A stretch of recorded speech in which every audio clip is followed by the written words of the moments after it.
A paz do Senhor, meus irmãos, parte 4 da aula de Novo Testamento pelo CTA DAUP, Centro de Teologia da Assembleia de Deus de Abreu e Lima. E nessa parte 4 estamos falando ainda dos evangelhos sinóticos, Mateus, Marcos e Lucas. Evangelho sinótico significa aqueles que veem conjuntamente, ou seja, o assunto que você encontra em um dos três evangelhos, você praticamente encontra em todos os outros, de Mateus, Marcos e Lucas. E a gente está aqui falando sobre o capítulo 12, verso 13 ao 17 do Evangelho de Marcos. Marcos, capítulo 12, verso 13 ao 17, vai falar sobre o pagamento do imposto a César, que é exatamente aquele episódio que eu falei sobre a separação entre igreja e Estado. Capítulo 12, verso 18 ao 27, fala sobre a pergunta a respeito da ressurreição que os saduceus fizeram a Jesus, contando aquela história da mulher que casou com 7 maridos, cumprindo a lei do levirato. Isso já foi explicado anteriormente, né? Na ressurreição, quem seria o esposo legítimo dessa mulher? E Jesus diz que no céu não precisa ter relação para a procriação. Capítulo 12, versos do 28 ao 34, vai falar sobre o grande mandamento, que é exatamente amar a Deus e amar ao próximo. Capítulo 12, verso 35 ao 37, Jesus ele diz sobre a sua filiação a Davi. Como é que eu sou filho de Davi se Davi chama-me de Senhor? Isso ele se referindo ao Salmo 101, verso 1, já falei anteriormente. Marcos capítulo 12, verso 38 ao 40, Jesus censura os mestres da lei, por eles serem hipócritas, falsos, impunham ao povo obrigações que eles não cumpriam. Capítulo 12, verso 41 ao 44, Jesus vai falar sobre a oferta da viúva. 2 moedas que ela ofereceu no templo, enquanto que os ricos ofereciam muitos dos seus bens, mas que não era tudo que tinham, no sentido de entrega total. Não é que Jesus queira nada de ninguém. É simplesmente o gesto, como já disse, o tempo da graça ele é voltado para gestos, para ações, para atitudes no sentido de vontades, né?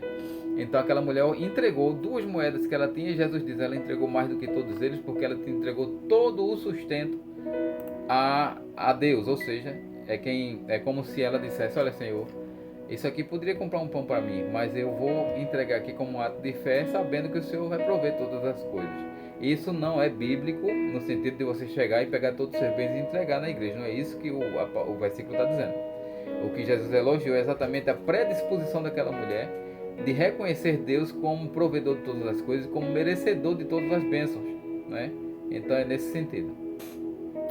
No capítulo 14, né? Aliás, no capítulo 13 de Marcos, nós temos o discurso sobre a segunda vinda de Jesus. A gente já falou em Mateus sobre a visão escatológica que Jesus falou. Então aqui ele repete, Marcos ele conta esse episódio também.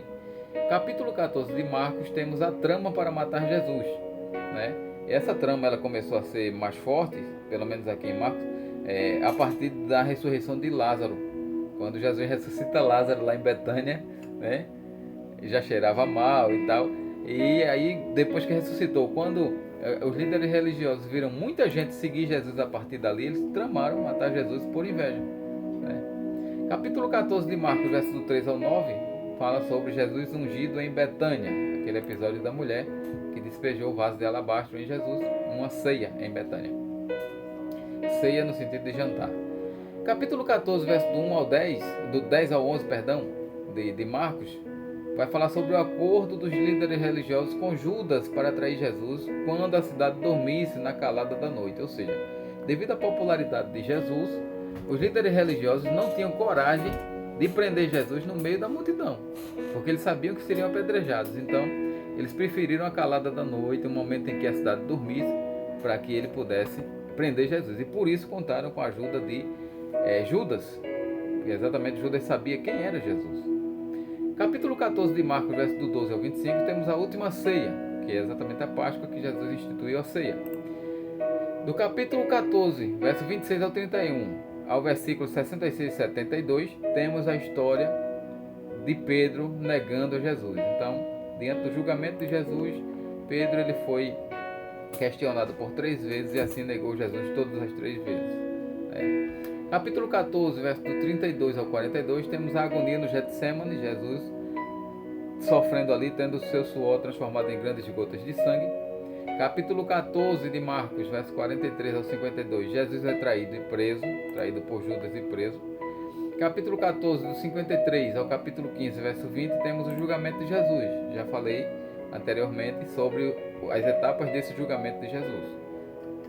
Marcos, capítulo 15, verso 21 ao 41, temos a narrativa da crucificação.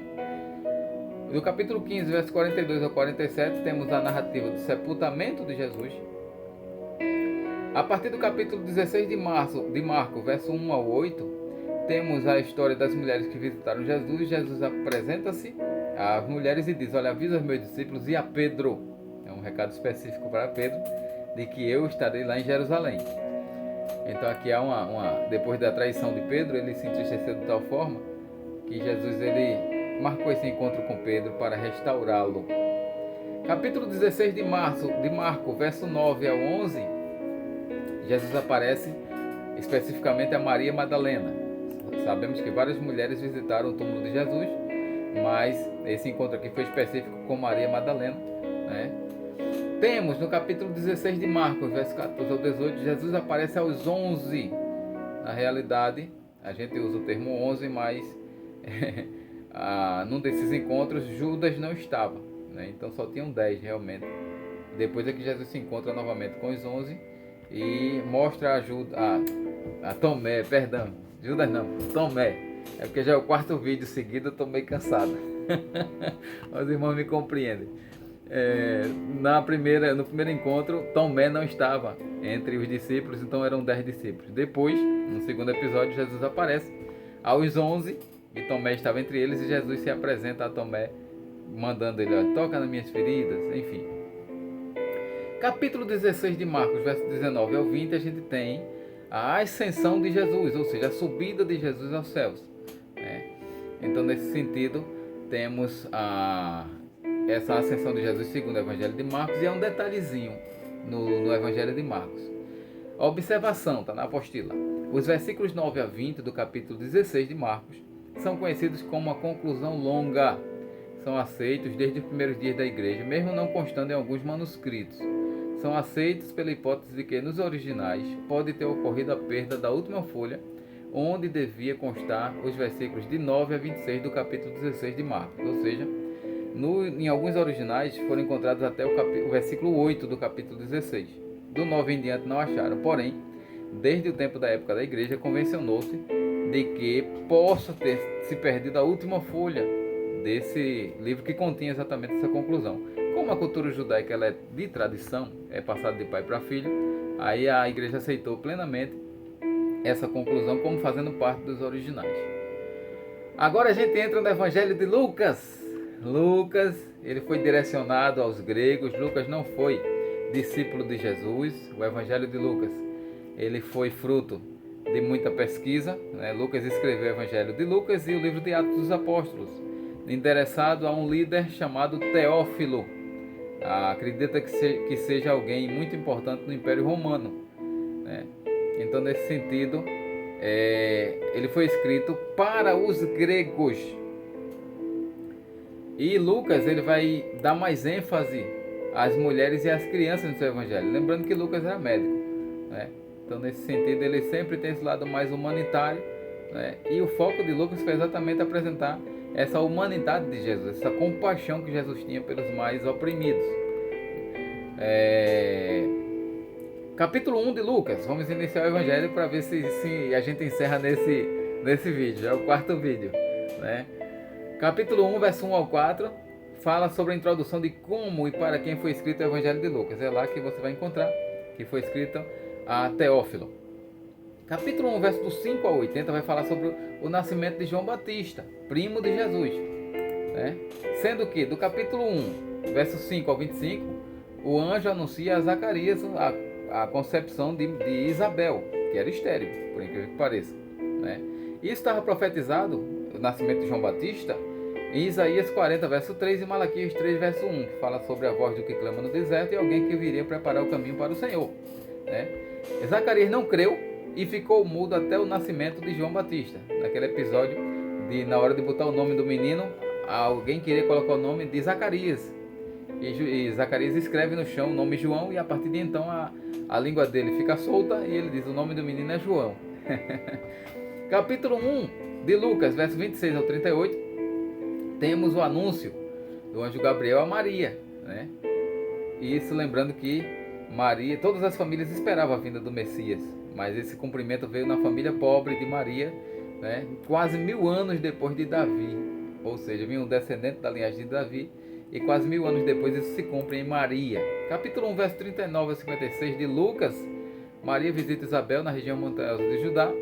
Isabel era descendente de Arão, ou seja, era da tribo de Levita, lá, capítulo 1, verso 5 de Lucas.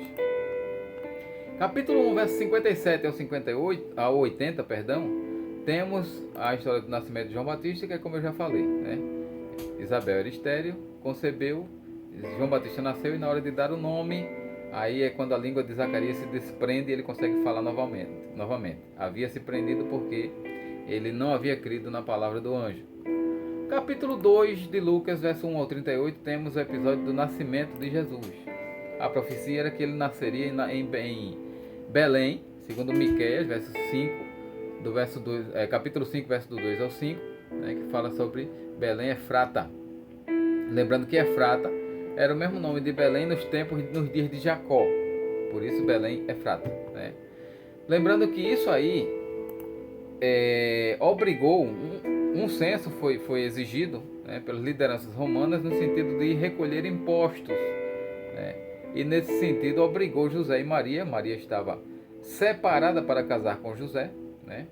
Estava desposada, ou seja, separada, prometida, não havia ainda tido a liberdade da conjunção carnal, estava apenas separada, comunicada, prometida a José, e eles viajam pelo menos 160 quilômetros no lombo de um jumento, veja só, de Nazaré até Belém, para cumprir uma exigência do recenseamento de Quirino, que era um governante romano, né, que tinha como principal intenção contar o povo para arrecadar imposto. Lá no capítulo 2, verso do 1 ao 5. No capítulo 2, verso do 6 ao 7, temos Jesus nascendo no estábulo. Lucas, capítulo 2, verso 6 ao 7, vai dizer exatamente: quando ele chegou na cidade, Maria e José não tinha mais lugar para eles na estalagem, nem no quarto de visitantes. E Jesus ele nasceu numa manjedoura. Temos no capítulo 2, verso do 8 ao 20, os pastores no campo são avisados do nascimento de Jesus, ou seja, os pastores que estavam no campo perto de Belém tiveram a visão do anjo e depois ouviram coros celestiais cantando: glória a Deus nas alturas, paz na terra e boa vontade de Deus para com os homens. Ou seja, Deus ele se agraciou da humanidade e mandou Jesus a seu tempo para salvar todos aqueles que se haviam perdido. Aqui a gente vê, capítulo 2 de Lucas, verso 21 ao 38, a circuncisão de Jesus, né? Esse ritual está lá em Levítico, capítulo 12, verso do 2 ao 8, e a apresentação de Jesus no templo. Lembrando que a oferta por essa apresentação de Jesus no templo, ele foi oferecido um par de rolinhas, ou seja, era a oferta dos pobres na época. Eles não puderam dar um animal maior, e assim cumpriram a lei de Levi, dando um par de rolinhas como um sacrifício para a apresentação de Jesus. Lembrando que nessa apresentação de Jesus, Lucas ele vai citar Simeão, que era um idoso que aguardava a vinda do Salvador, e pega Jesus nos braços e começa a glorificar a Deus, dizendo que agora poderia dormir em paz porque já viu a salvação de Israel. Também fala sobre Ana, uma mulher que era viúva e que também glorificou a Deus e surpreendeu Maria e José. A Bíblia diz que Maria guardava tudo isso em silêncio, e juntando tudo que ela havia tido de experiência: a visão do anjo na concepção, agora a profecia de Simeão, a gratidão de Ana e assim por diante. Capítulo 2, verso 40 de Lucas vai falar sobre a infância de Jesus, e nesse sentido a Bíblia vai falar apenas sobre Jesus entre os doutores, que é aos 12 anos de idade, e isso vai estar lá no capítulo 2, verso 41 ao 50. A infância de Jesus em todos os evangelhos ela é omitida, Aqui Lucas ele vai citar sobre a visita dos pais de Jesus a Jerusalém, e Jesus entre os doutores dialogando sobre a lei mosaica.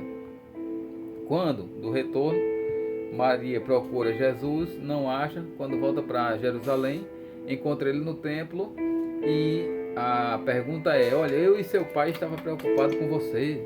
E Jesus diz: eu estava ocupado com os negócios do meu pai, ou seja, com as coisas do meu pai, com os assuntos do meu pai, isso se referindo ao Pai Celestial, né? Capítulo 2, verso 51 a 52, temos um período da vida de Jesus até os 30 anos, que dos 12 aos 30 anos, em que a Bíblia ela se cala com relação a esse período. Mas sabemos que Jesus era carpinteiro, filho de José, morou em Nazaré e assim por diante. Sua infância todinha foi em Nazaré. Por isso que ele foi rejeitado em Nazaré, porque era conhecido. Capítulo 3 de Lucas, verso do 1 ao 20, fala sobre o ministério e pregação de João Batista. João Batista era um ser diferenciado, né, que morava no deserto, se alimentava de gafanhotos e de mel, né? Sua pregação estimulava ao arrependimento e veio no espírito de Elias. Ele não é uma reencarnação de Elias. A Bíblia não dá fundamento para a reencarnação. A Bíblia fala que ele veio no espírito, no poder de Elias, ou seja, veio no mesmo jeito em que Elias veio, num tom de protesto, né? Elias surge no período do rei Acabe, no período de desvio do povo de Deus. João Batista surge também no período de desvio e corrupção, principalmente dos sacerdotes. E ele vem protestando contra isso, por isso que sua pregação estimulava o arrependimento. Capítulo 3, verso 21 a 22, Jesus é batizado, não por arrependimento de pecados, mas por cumprimento da lei. Jesus ele veio cumprir a lei, né?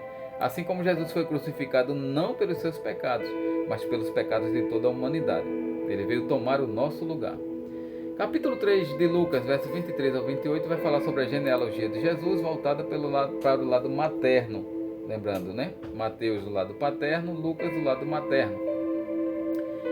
Do capítulo 4 em diante, ao capítulo 9, vai falar sobre o ministério de Jesus na Galileia. Veja que os 3 evangelistas falam desse episódio, dessa área de pregação de Jesus na Galileia, que era mais ao norte da Palestina. Capítulo 4 de Lucas, verso 14 e 15, Jesus inicia seu ministério na Galileia. Lembrando que Lucas ele omite um ano após a tentação de Jesus, né? Capítulo 4 de Lucas, verso 16 ao 30, Jesus é rejeitado em Nazaré. A gente já explicou o porquê disso.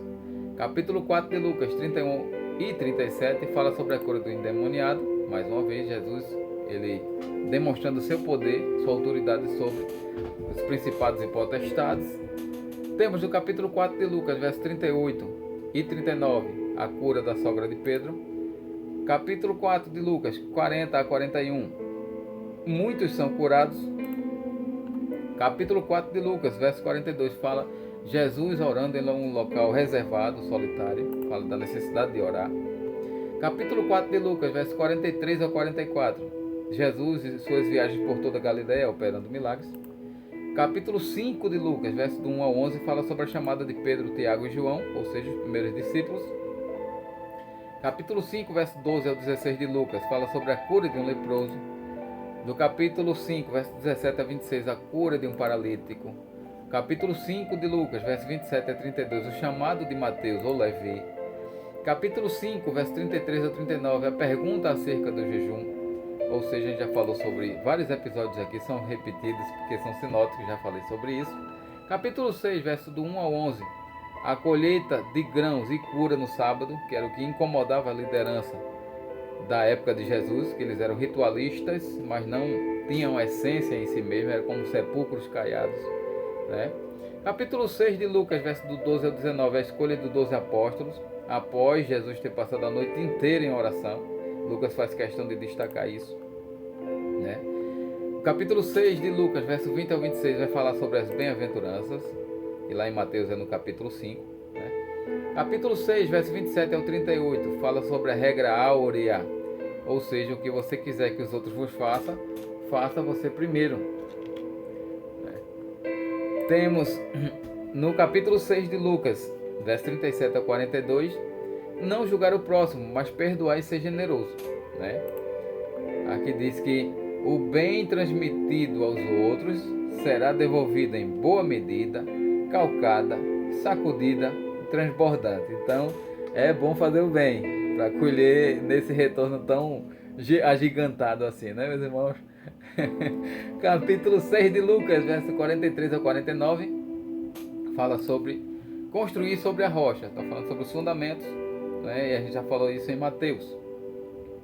No capítulo 7 de Lucas, verso do 1 ao 10, fala sobre o servo do centurião, que eu já disse também, que o centurião era um comandante romano de 100 soldados. Capítulo 7 de Lucas, verso do 11 ao 17, fala sobre a ressurreição da filha de Jairo, do filho da viúva de Naim, perdão. Ou seja, quando Jesus vai entrando na cidade, um grupo vem saindo, e aquele filho da viúva, a viúva já não tinha o amparo do esposo, já era sozinha. E agora a única esperança de amparo, que era um filho homem, para sustentá-la, havia sido perdida através da morte. Jesus restaura essa condição de relativo conforto naquela família novamente, graças a Deus.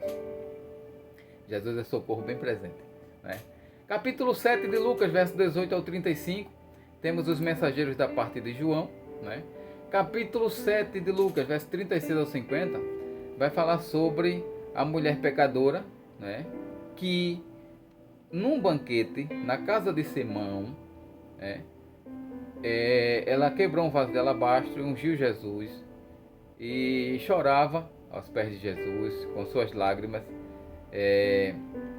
Na realidade, essa daqui, irmão, não é do vaso não. Essa daqui é que ela ungia os pés de Jesus com lágrimas e enxugava com os cabelos, chorando constantemente, como uma forma de gratidão.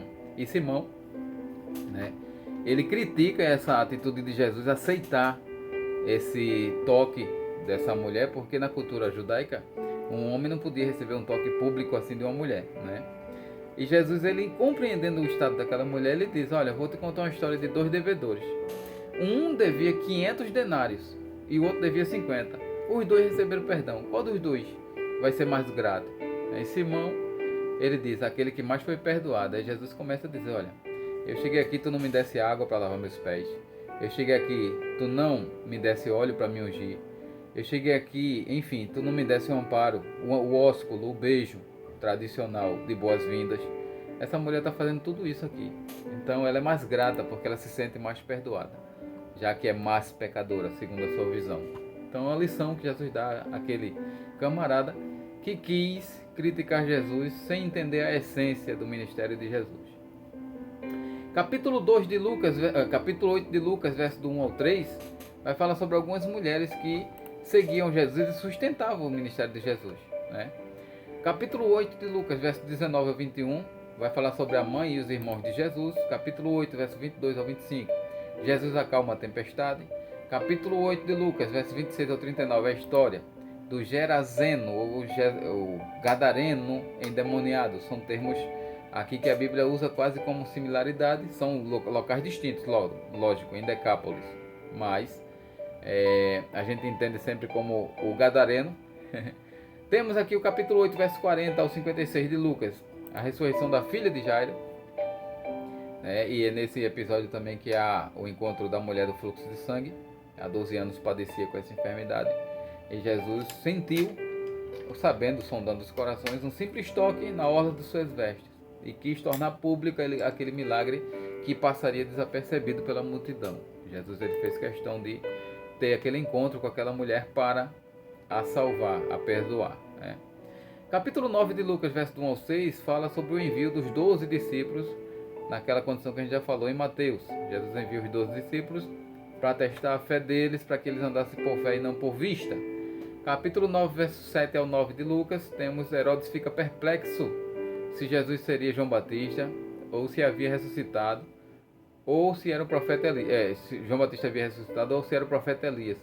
Exatamente isso aqui remete a gente à confissão de Pedro, né? Quando se pergunta, Jesus pergunta: quem dizem os homens que eu sou? Aí alguém diz: é João Batista que ressuscitou, porque nessa época João Batista já havia sido decapitado. Ou é Elias que ressuscitou, enfim. Aqui Herodes fica imaginando: eu mandei matar João Batista, e como é que agora aparece um camarada fazendo os milagres e tem a autoridade que João Batista tinha, né? Aí Herodes ficou curioso para ver quem era Jesus. Capítulo 9 de Lucas, verso 10 ao 17, Jesus alimenta 5.000 homens. Capítulo 9, verso 18 ao 20, a confissão de Pedro. Capítulo 9 de Lucas, verso 21 ao 27, predita a paixão de Cristo ou o sofrimento de Cristo. Capítulo 9, verso 28 ao 36, a transfiguração. Capítulo 9, verso 37 ao 43, o menino endemoniado. Capítulo 9, verso 43 ao 45, a paixão novamente de Cristo, né? Capítulo 9, verso 46 ao 48, aquela disputa de quem seria o maior no reino de Deus, e Jesus ele aponta mais uma vez para uma criança. Então, a mesma história é contada pelos três evangelhos. Capítulo 9, verso 49 a 50, João quis impedir de alguém usar o nome de Jesus para expulsar demônios ou para operar milagres, né? Jesus ele repreende naquela condição de que quem não é contra nós é por nós. A partir do capítulo 9 de Lucas, temos o ministério na Pérea e o ministério posterior na Judéia, né? Isso durou aproximadamente 4 meses. Vai do capítulo 9 de Lucas ao capítulo 19 de Lucas, e verso 28. Capítulo 9, verso 51 de Lucas, a partida final da Galiléia, ou seja, Jesus não volta mais para Galiléia. Capítulo 9, verso 52 a 56, os samaritanos rejeitam Jesus. A Bíblia diz que Jesus dava a aparência de que ia para Jerusalém, ou porque aparentava judeu, os samaritanos eram inimigos dos judeus. A gente já viu isso em sala de aula, em algumas disciplinas, principalmente do Antigo Testamento. E aqui João e Tiago queriam pedir fogo do céu, como Elias pediu para matar aqueles capitães de 50. Eles queriam pedir fogo do céu também para matar os samaritanos. E Jesus repreende eles, e por esse ímpeto eles recebem o nome de os filhos do trovão, ou seja, aquelas pessoas explosivas. No capítulo 9 de Lucas, versos 52 a 62, fala sobre as raposas terem seus locais de amparo, e Jesus não tinha onde reclinar a cabeça, exatamente desestimulando aquelas pessoas que queriam seguir Jesus, buscando benefício pessoal e próprio e terreno. O reino de Deus é muito além, muito acima disso tudo. Capítulo 10, verso do 1 ao 16, vai falar sobre Jesus enviando 72 discípulos de 2 em 2. No capítulo 10, verso 17 ao 24, fala da alegria do retorno desses 72 discípulos que retornaram, dizendo: olha, os espíritos imundos se submetem a nós, os milagres acontecem. E Jesus ele diz: olha, não se alegre só com isso não, se alegre principalmente porque o seu nome está escrito no livro, ou está escrito no céu, ou seja, sua salvação, se perseverar assim, está garantida. Capítulo 10, verso 25 ao 37, temos a parábola do bom samaritano. Ou seja, essa parábola aqui ela acaba com os judeus, porque expõe sacerdote e levita, que eram autoridades eclesiásticas de sua época, né, que tinham mais foco em preservar a lei, no sistema ritualístico, do que cuidar de pessoas necessitadas. A essência é essa. Aí Jesus vai e mostra exatamente um samaritano. Veja que Jesus era tão amoroso que Jesus havia sido rejeitado pelos samaritanos. A gente falou isso ainda agora, né? E de repente é um samaritano que socorre esse homem semi-morto. Então, aquilo foi para o judeu escutar um negócio desse. Ele falou essa parábola para judeus. Foi muito difícil, mas Jesus ele veio exatamente para isso, para quebrar paradigmas. Capítulo 10 de Lucas, verso 38 ao 42, vai falar sobre Marta e Maria, quando Jesus visitou a casa delas, e Marta estava preocupada com os afazeres, enquanto que Maria ouvia a palavra de Deus. Quando Marta se queixa sobre a ausência da ajuda de Maria, Jesus diz: olha, Marta, Maria escolheu a melhor parte. Essa parte que ela escolheu ninguém tira, é a parte espiritual. Então, para a gente, o que a gente faz, coisas espirituais, tem peso eterno. Isso é extraordinário saber. Amém? Capítulo 11 de Lucas, verso do 1 ao 4. Os discípulos pedem a Jesus que os ensine a orar, e aí Jesus ensina a famosa oração do Pai Nosso, ou a oração dominical. Esse termo dominical, ele deriva do latim dominicali, que significa Senhor. Então, a oração do Senhor, a oração que Jesus ensinou os seus discípulos a orar, é a oração do Pai Nosso, por isso o termo dominical, é a oração do Senhor. Capítulo 11, versos 5 ao 13 de Lucas, vai falar sobre a parábola do amigo importuno, ou seja, é um estímulo a buscar, a perseverar, mesmo que as coisas pareçam estar fechadas, parece que já está todo mundo dormindo, aquele amigo foi, importunou até que conseguiu o que queria. Jesus dizendo: olha, peça que eu lhe dou, né? Capítulo 11, versos 14 ao 23, vai falar sobre a blasfêmia dos fariseus, de acusar Jesus de expulsar demônio por Belzebu, príncipe dos demônios. A gente já comentou isso, sobre no Evangelho em Mateus, mas aqui, quando Jesus cita a parábola do valente, ele está se referindo ao valente é Satanás. E o mais valente, que desarma esse valente e saqueia tudo dele, é exatamente o próprio Cristo. Então, nesse sentido, o valente é Satanás e o mais valente se referindo a Jesus, mostrando que Jesus tinha mais poder sobre tudo e sobre todos. Capítulo 11 de Lucas, versos 24 ao 26, fala sobre a situação de um ser humano quando não conhece Cristo. Ele é habitado por um espírito mau, mas depois que ele chega à plenitude do Evangelho, aquela casa é ornamentada, é tocada a fogo, é purificada. Mas se esse homem se desviar, a Bíblia diz que aquele espírito que habitava naquela casa volta, e volta com 7 espíritos piores do que ele. E o último estado desse homem se torna pior do que o primeiro estado deles.